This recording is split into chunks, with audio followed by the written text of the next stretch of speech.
Bom dia, desejo a todos um bom domingo. Parabéns por ter dedicado este tempo para adorar o nosso Deus, aquele que subsiste na pessoa do Pai, do Filho, Jesus Cristo e do Espírito Santo. Estamos aqui para o adorar, para dizer que Ele é o nosso Deus, para dizer que Ele é totalmente amável. O nosso Deus é totalmente digno. O nosso Deus é maravilhoso para nós. Ele é exaltado sobre tudo. Ele é o Rei sobre todas as coisas. Vamos cantar isto mesmo.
Elevo meus olhos para os montes. De onde vem o meu socorro? Meu socorro vem do Senhor, que fez os céus e a terra. Ele não permitirá que os teus pés vacilem. Aquele que te guarda não se descuida. É certo que o guarda de Israel não se descuidará nem dormirá. O Senhor é quem te guarda. O Senhor é a tua sombra ao teu lado direito. O sol não te prejudicará de dia, nem a lua de noite. O Senhor te protegerá de todo o mal. Ele protegerá a tua vida. O Senhor protegerá a tua saída e a tua entrada, desde agora e para sempre. Salmo 121. Obrigado, Maurício. Como é bom saber que é o nosso Deus eterno quem nos socorre na aflição. Quando a nossa segurança está nas mãos deste Deus perfeito, então nós estamos mesmo seguros. Não há o que temer. Se tu já sentes esta segurança, canta connosco, estou tão seguro.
Mas o que para mim era lucro, passei a considerar perda por amor a Cristo. Sim, de fato também considero todas essas coisas como perda, comparadas com a superioridade do conhecimento de Cristo Jesus, meu Senhor, pelo qual perdi todas essas coisas. Eu as considero como esterco para que possa ganhar Cristo e ser achado nele, não tendo por mim a justiça que procede da lei, mas sim o que procede da fé em Cristo, a saber, a justiça que vem de Deus pela fé. Filipenses 3, 7 ao 9. Obrigado, Maurício. Realmente não há nada mais valioso do que descobrirmos o que Jesus fez por nós. Como é bom saber que pela nossa fé em Jesus Cristo nós somos justificados. Por Jesus Cristo, o Pai olha como justos, olha para nós como justos e nos convida a vivermos na sua presença. Que possamos ver sempre a maravilha da cruz de Cristo, do feito de Cristo por nós. Vamos adorar.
Na semana passada nós meditámos no capítulo 11 de Atos dos Apóstolos. Esta semana, capítulo 12, mostra-nos um interessante triângulo em torno da igreja. Há um mundo hostil atacando, há uma igreja perseguida orando e há um Deus ouvinte intervindo. O texto de hoje começa com Herodes matando, ou mandando matar, o apóstolo Tiago. E na história da dinastia herodiana, este comportamento não é novidade. O rei Herodes, aqui mencionado, é o Herodes Agripa. Ele era neto de Herodes o Grande, aquele que tinha mandado construir o segundo templo de Jerusalém, aquele que mandou matar as crianças em Belém, tentando matar Jesus. E era sobrinho de Herodes Antipas, aquele que mandou matar João Batista, por causa do desejo que ele tinha pela sua cunhada Herodias. Então este Herodes, no capítulo 12, Agripa I, é semelhante ao seu tio. Ele não era amado pelos judeus.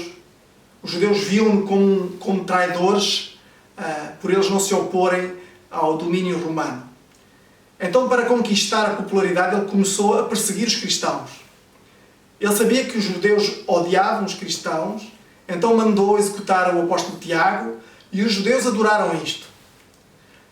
Vejam como agem aqueles que têm ambição pelo poder. Oferece aos eleitores o que eles gostam, não importa se é bom ou mau, não interessa, o que interessa é que seja o que eles gostam, e em troca disso, eles recebem poder. Ainda hoje é igual. Então, Herodes manda matar Tiago, isto para agradar aos judeus.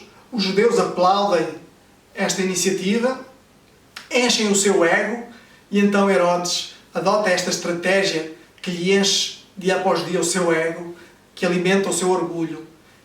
ele manda prender Pedro, o apóstolo mais proeminente, então, e o plano era simples.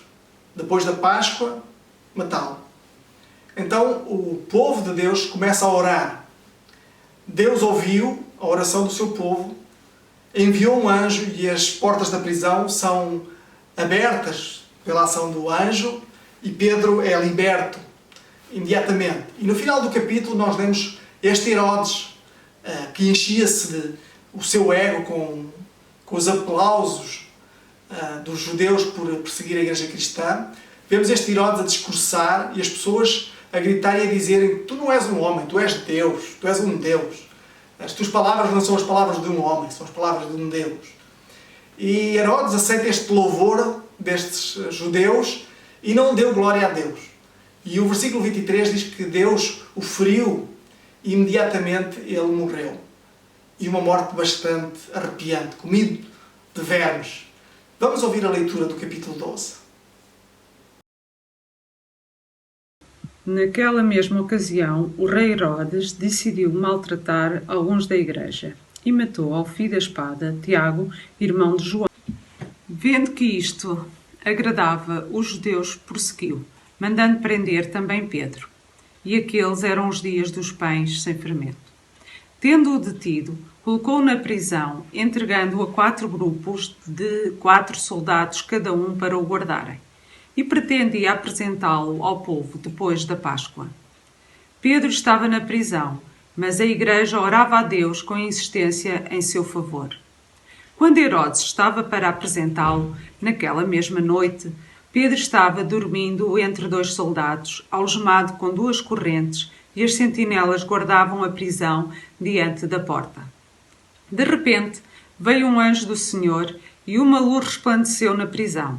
E ele tocou o lado de Pedro e o despertou, dizendo: levanta-te depressa!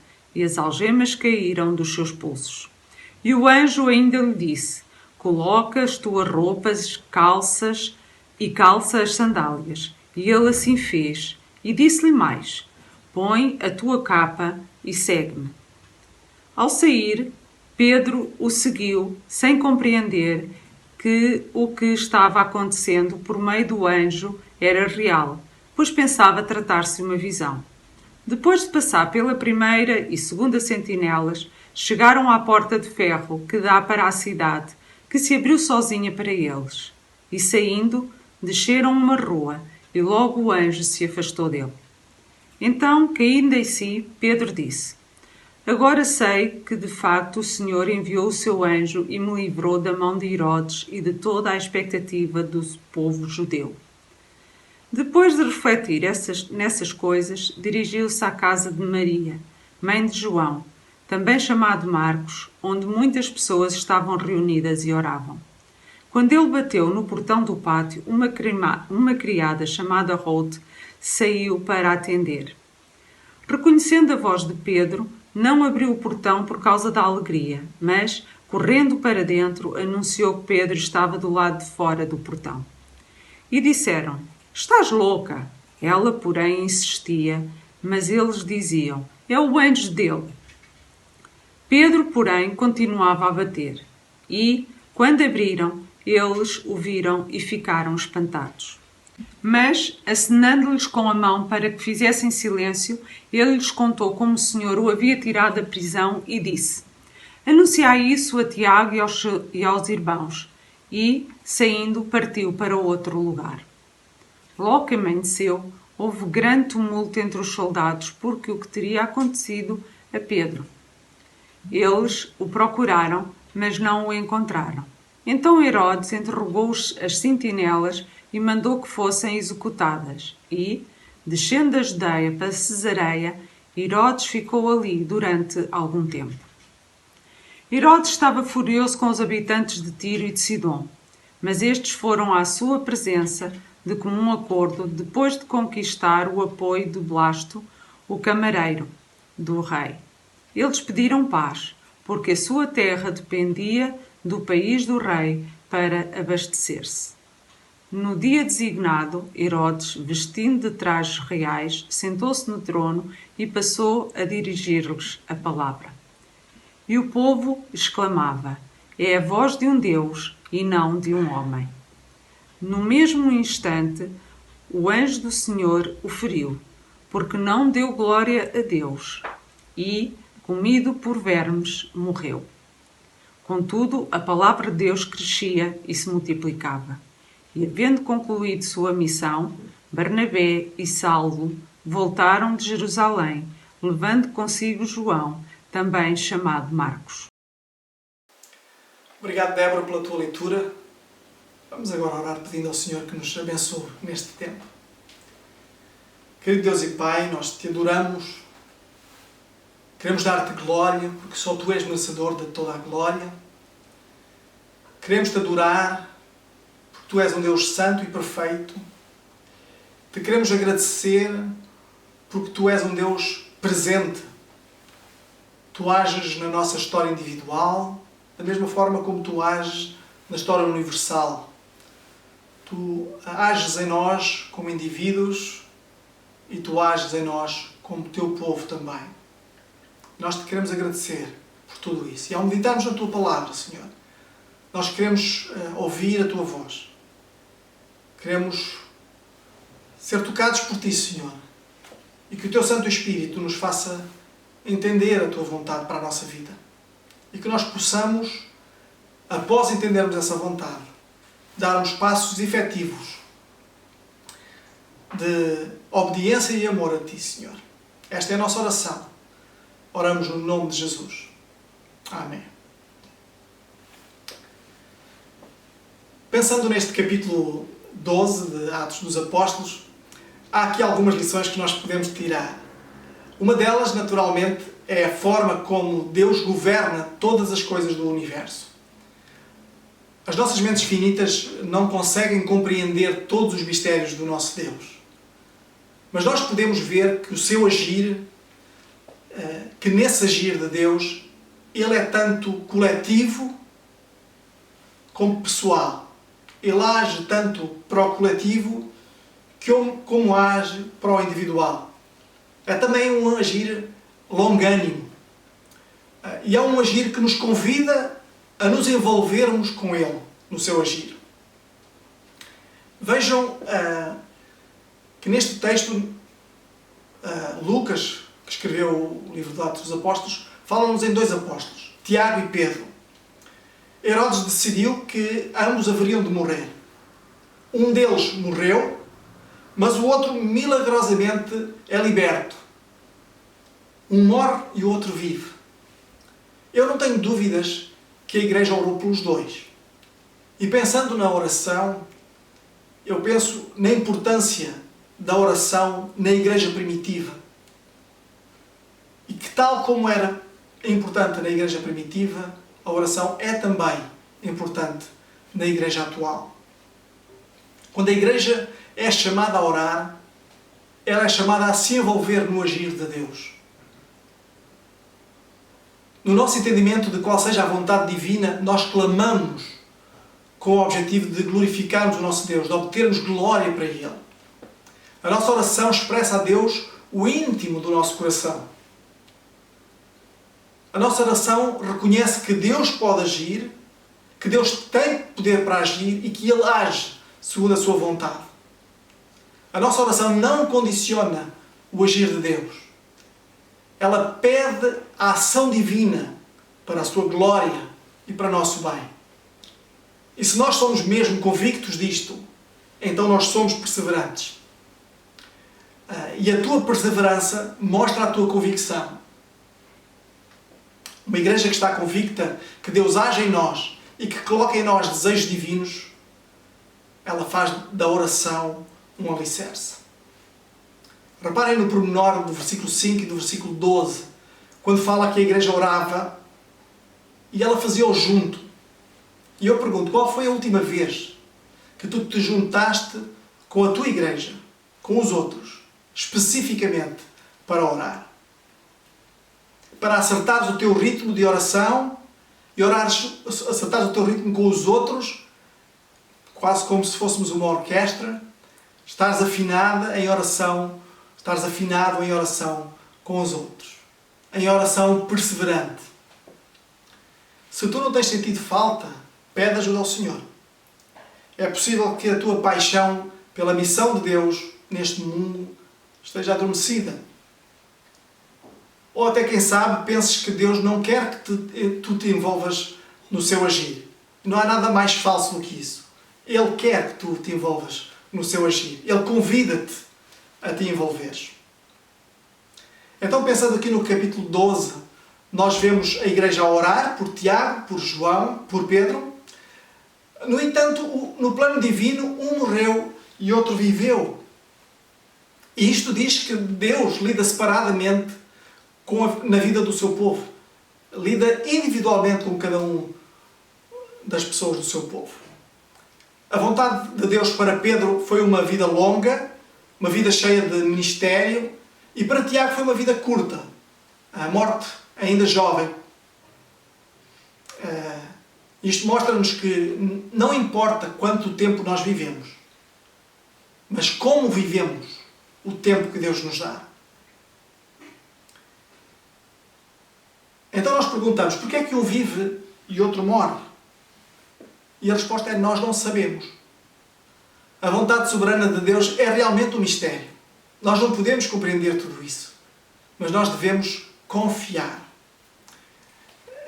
O Senhor revelou a Isaías estas palavras, porque os meus pensamentos não são os vossos pensamentos, nem os meus caminhos são os teus caminhos, diz o Senhor. Porque assim como o céu é mais alto do que a terra, os meus caminhos são mais altos que os vossos caminhos, e os meus pensamentos mais altos que os vossos pensamentos. O nosso Deus realmente é enorme, é forte, é poderoso e merece todo o nosso louvor e adoração. Tu não ficas contente por teres um Deus tão grande, tão maior do que aquilo que tu podes entender? Se realmente tu pudesses entender tudo o que Deus é, era sinal que Ele não era assim tão grande.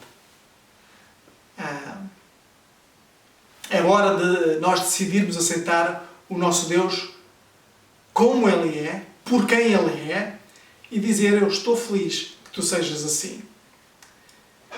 E quando nós não sabemos o porquê do agir de Deus, nós podemos sempre confiar em quem comanda, naquele que é o eu sou, como Ele se revelou no passado.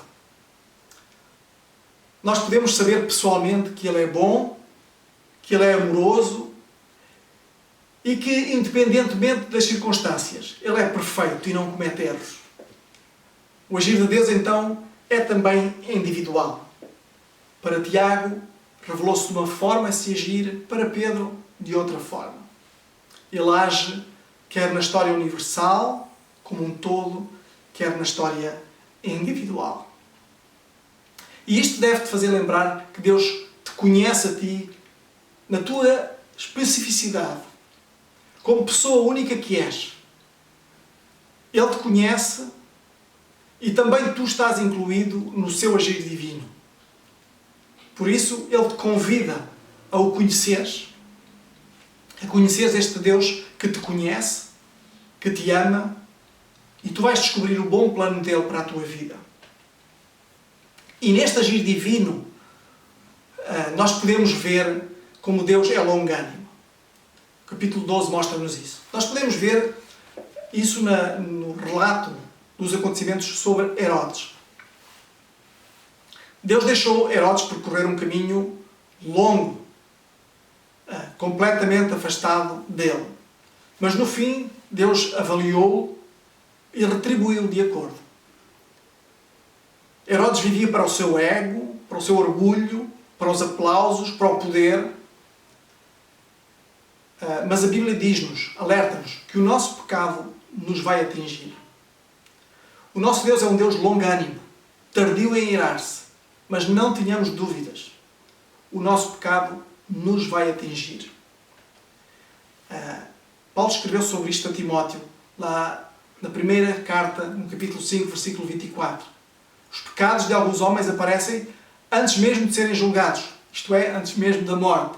Os outros são descobertos depois. A boa notícia é que Jesus veio para que os nossos pecados fossem perdoados. veio enviado pelo Pai como um ato de amor do Pai pela humanidade, do Pai, do Filho e do Espírito pela humanidade, para que todo aquele que crer no Filho não morra, mas tenha a vida eterna. E se ainda tu não te comprometeste com Cristo, pensa nisto e compromete-te. Deus convida-te e eu convido-te também a fazeres este comprometimento. Dos muitos mistérios de Deus, este foi claramente revelado, para que não haja dúvidas, para que tu também possas ter os teus pecados perdoados e seres aceito como filho de Deus. Isto é uma coisa boa, uma boa notícia.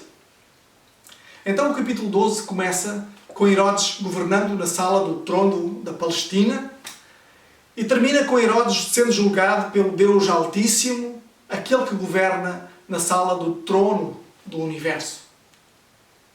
Começa com Herodes dizendo: eu vou matar Tiago e Pedro, e termina com Deus, o Deus de Tiago e Pedro, trazendo juízo sobre Herodes. E de forma humilhante, comido por vermes. E não é só a Bíblia que nos relata este episódio.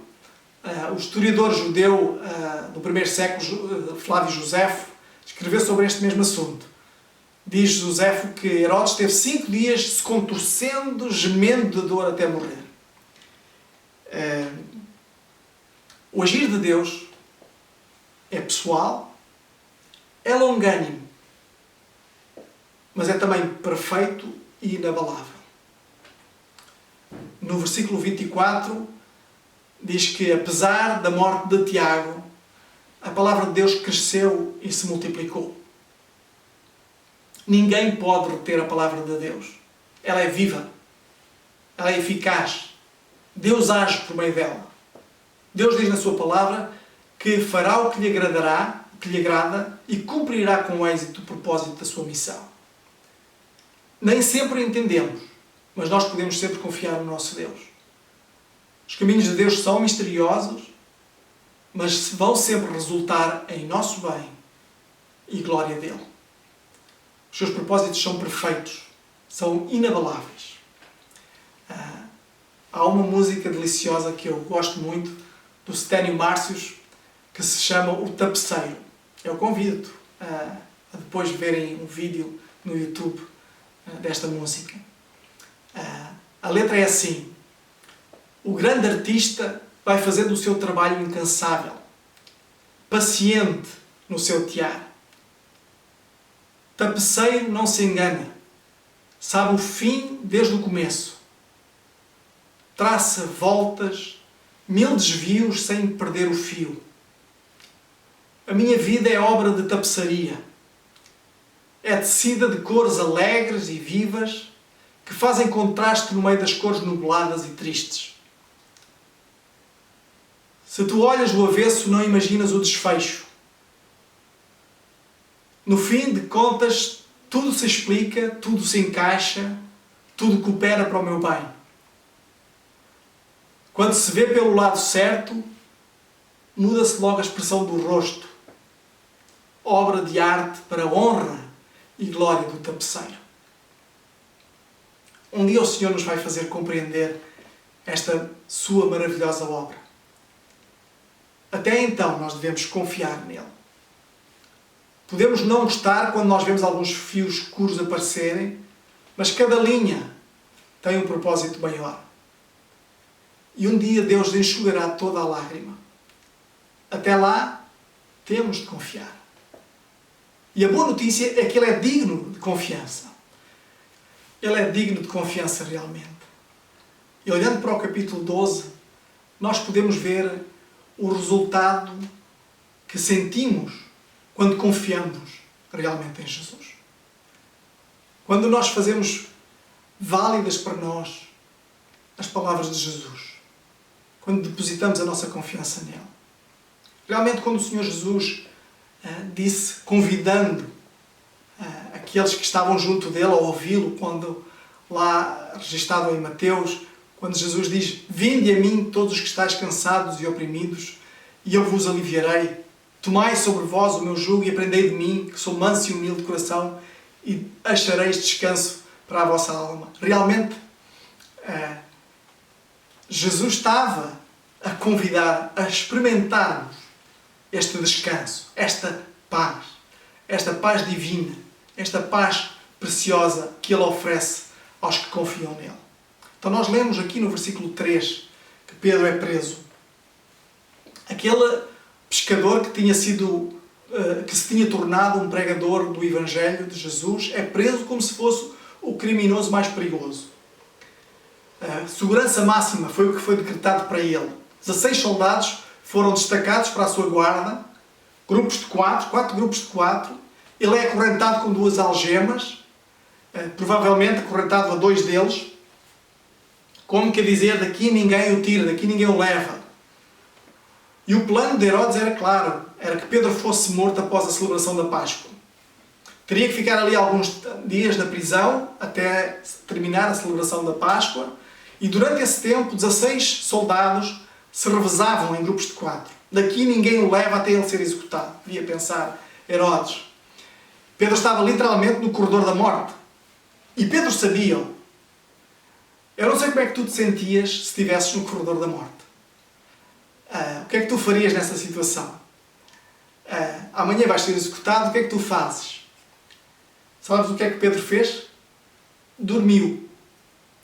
É a prática, é a paz, é resultado da paz de quem realmente coloca a sua confiança em Jesus. Vinde a mim, todos os tais cansados e oprimidos, e eu vos aliviarei. Pedro não apelou a um advogado, ele não chorou, ele não implorou pela vida, ele dormiu ali entre 2 soldados. Ele não tinha medo. Dentro dele não havia ansiedade, não havia nervosismo. Ele tinha paz no seu espírito e por isso ele estava a dormir. Como é que ele conseguiu dormir? Porque ele sabia que havia sido salvo pelo poder do Senhor. Antes de ser salvo, Pedro era um homem áspero. Ele não tinha problemas em usar da violência para agir, mas um dia ele foi salvo por Jesus. E ele mesmo deve ter pensado, se eu posso confiar a minha alma por toda a eternidade a Jesus, então eu posso confiar nele, ainda aqui em vida. Realmente a nossa alma é mais valiosa, é a coisa mais valiosa que nós temos. E o Senhor Jesus dizia, o que adianta ao homem ganhar o mundo inteiro e perder a sua vida? Mas apesar de sabermos isto, de Jesus ter dito isto, muitos, mas muitos, vivem as suas vidas como se o mais importante não fosse a sua alma. Às vezes vive-se a vida, a salvação, e tratamos a salvação como se fosse uma apólice de seguro. Como se fosse uma apólice de seguro contra um incêndio. E Deus convida-nos a fazermos algo diferente. Dá a tua vida, dá a tua alma a Deus. Faz dele a tua prioridade, não apenas na eternidade, não apenas nas coisas boas do presente que podes viver, mas também nos momentos difíceis por que possas passar. Como é que nós podemos confiar nele para algo tão grande como a nossa eternidade e depois não confiarmos nele para a nossa vida terrena? E dar a ele não apenas a nossa confiança, mas darmos a nossa confiança, o nosso tempo, as nossas capacidades, tudo aquilo que nós tivemos de precioso. Como é que nós podemos pensar na eternidade, confiarmos na eternidade e não confiarmos nas coisas do dia a dia? Então Pedro foi salvo pelo poder de Deus. Ele estava seguro na promessa de Deus. Talvez Pedro se tenha lembrado que Deus nunca dorme. Deus nunca dorme, também nunca morre. E se Ele está no comando, então não vale a pena estar ansioso. Não vale a pena eu estar ansioso se Deus está no comando. Então vou dormir. Amanhã vai ser importante eu estar desperto. E dormiu. Deitou-se em paz. Não num sítio confortável, mas com a paz no seu espírito. Realmente só o Senhor nos pode providenciar tamanha paz. E tu podes ter este tipo de paz. Ela vem através do conhecimento de Jesus. Tu podes ter esta alegria. E a minha oração para nós, Igreja, é que neste mundo hostil que tantas vezes nos ataca, nós sejamos uma igreja que ora. Sejamos uma igreja que sabe que Deus ouve e que age com planos perfeitos. A minha oração para ti enquanto indivíduo, enquanto ser individual, é que tu não tenhas medo por este mundo ser hostil. Deus conhece-te tal como Ele te criou e Ele te convida a caminhares com Ele para que possas experimentar tudo o que Ele preparou para ti desde a eternidade e para toda a eternidade. Confia-lhe a tua vida e tu vais ver, sentir quão bem Ele cuidará de ti. Ele age na tua história. Ele age na tua história com bons propósitos. Confia-lhe a tua vida. Confia neste Pai perfeito que te trata, que age na tua história com amor. Que Deus te abençoe. Vamos orar. Nosso Deus e Pai, nós te amamos, nós te agradecemos porque tu ages realmente na nossa história. Te agradecemos pelo teu imenso amor, ao teres enviado Jesus para perdão dos nossos pecados, Senhor. E tal como nós podemos confiar em Ti para a nossa eternidade, nós queremos confiar em Ti também no nosso dia-a-dia, Senhor. Que nós possamos confiar. É a nossa oração. Oramos no nome de Jesus. Amém. A todos a continuação de um bom domingo. Que o Senhor vos abençoe. Até breve.